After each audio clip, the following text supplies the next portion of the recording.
So talking about that, tell me about, I don't know if it, well, obviously it's the Complete Combatants, but is it Shelley's program? Is it your program?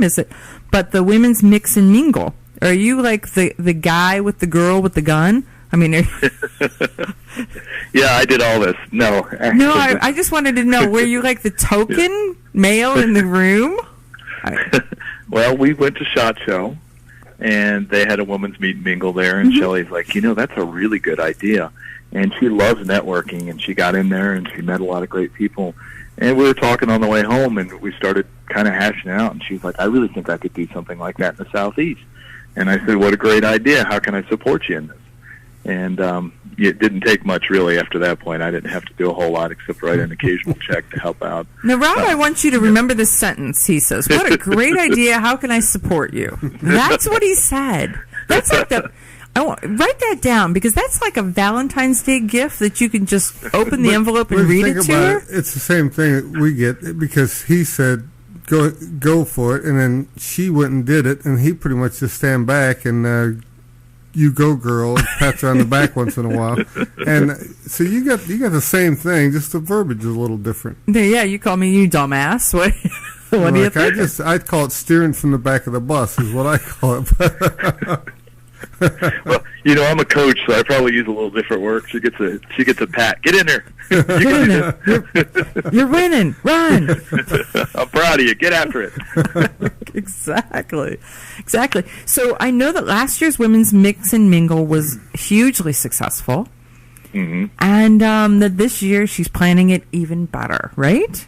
Oh yeah. Yeah, she's every year it's going to get a little bit bigger and better, and this year she's really got a cool thing going on. She's got all the top people from the training community to actually donate programs from their training programs. So I think we live in the golden age of firearms training right now. We have better weapons and more opportunities, and we seem to be better protected legally, and we have the greatest training we can get. So I'm just going to read some of the list of trainers. I can't believe the people that she's got to put in on this online raffle she's going to do. But she's got ShivWorks. She's got from Lynn and Tom Gibbons, TACCON, Call Rin Training, Massad Ayoob, Chuck Haggard, Lone Star Medical, Modern Samurai Project, which is Jedlinski with the red dot, Active Self-Protection with John Correa, Larry Linderman, of course ourselves, William April, Beth Alcazar, Lee Weems, Paul Sharp, Armed Citizen Legal Defense Network, Cecil Birch, and Spencer Keepers have all donated programs, training programs, and these are a full weekend, $500 programs for most of them that you can bid on for. I think the bidding is like $25 online, and if you win that, you get the whole weekend of training. And this is going to raise money for Racheal's Rest, which is a non-charity or charity that we're part of for women that have been sexually abused or been in domestic violence, and they receive counseling for it. So it's just an awesome thing that she's doing with this, and to get all these people on one page is pretty incredible. Well, that is amazing, and she's just got so much energy, and she's got so much drive, and she believes in what she's asking for. And so because she believes, other people believe, and that is the key. I really think so. When you work with a nonprofit charity and you see the other side of this, a lot of us talk about what we're going to do if we need to defend ourselves, but when you see the damage that's done, and the damage doesn't just extend to the woman, it can be passed from generation to generation, and it continues to go on. So having a resource to offer counseling and to improve this is very motivating, and she knows how important it is for people not only to learn self-defense, but to gain the confidence to make decisions for themselves and to step out of a violent cycle that could engulf them and their children and their children. And when she talks about it, it's passionate, and you can hear it. And trainers respond to that. And I think one of the greatest things about the firearms community is people will help. They want to help you, and they are generous and kind to a fault when there's a true need. Yeah, no, this is such good stuff. I've got to circle May 19th and see what I'm doing and see how far away it is.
But it's a really cool thing, and there's a lot of places we can carry a sap-like object where we can't carry a firearm.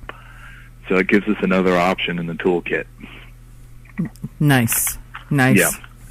I don't know. Are we allowed to have that in Ohio? Well, if you got a bag full of quarters, you could pass it off as but that's about the extent of it. Yeah, Georgia's got really great self-defense laws here. We live in a very, very good state for all of this, and they've really cleared up a lot of things for us. So we're enjoying the freedom. Yeah, we're Ohio. We don't have those words. Yeah. Oh, I know. We got it better than a lot, but it's that's what we were just talking to Charlie Cook from Massachusetts and some of the stuff they're going through. Oh wow! Yeah, yeah, indeed. Turn in your bump stocks. They're coming door to door to get them. Yeah. Good luck with that. That's a hell of a thing to say. Yeah. So tell us about the class of lessons learned from watching 12,000 gunfights. Well, John Carrera that is a great name right there. Isn't it a great name? John Carrera runs Active Self-Protection, the YouTube channel, and he's got something like 500 million views. And I think last time I talked to him, he was up to about 15,000 gunfights that he's watched now. And he's a smart guy. He worked on one of those subs that has the funny glowing radiated engines in the back. He's a smart guy. And what he did is he went through all these videos, and he saw the common threads that happen in all gunfights, and the things that are important, and the things that aren't important, the things that we see for especially just citizens. What they need to learn, what would be part of their training, things that we expect, how many rounds would be shot, how often cover and concealment is used, how often you need reloads, what works well, how many people shot one-handed, how many people moved, how many people stood still. As a self-defense trainer, I can't tell you what a great tool this is, because I use his videos in my class all the time. Because every time somebody says, well, that would never happen, I can plug in the video and go, look here, this is an actual video of this happening. Right. And I would imagine that most people will stand still, they don't look for cover, they shoot one-handed, they shoot all their shots because they forgot to count or stop or look or do anything. And or they stand with their gun and forgot they had one. Yeah. First rule of gunfighting, remember you have your gun. Yeah. I don't want to give it away. I was at the Range Masters Instructor Reunion, and he gave the presentation there, and I thought, man, this is a great presentation. We've got to get him down to Atlanta to have people come in and see it, because it's, we have verifiable proof of what's really happening in crime. We know how the setup looks. We know what we're going to see before the attack. We know how the attacks are going to look, and what happens immediately after them. And it's very interesting. And of course, you have to be careful of statistics, because it's never the odds, it's the stakes. But this is a very important thing. And I think for a person who has limited amount of time to train, unlike myself who can train all the time, you want to work on the things that are going to benefit you the most. And Claude Warner's done a lot of research in this area too, where you start seeing this is important and this is important, and you shouldn't spend as much time on these other areas, and you could really benefit from training in these certain areas and understanding them. So it's a really cool program, and it's unique. I've never seen anything like this one. Nice. I would love to see that too. Me too. Yeah.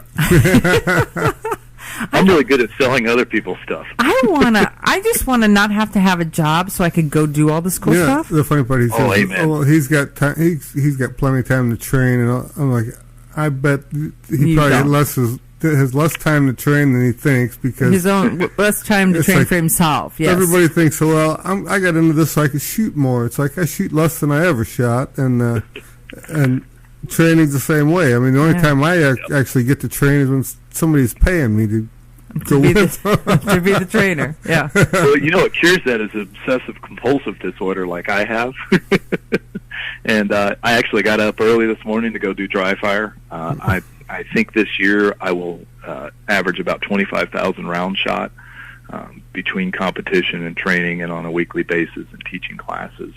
But I'm also in the gym 12 hours a day, so I have breaks where I can pick up and dry fire and practice all the time.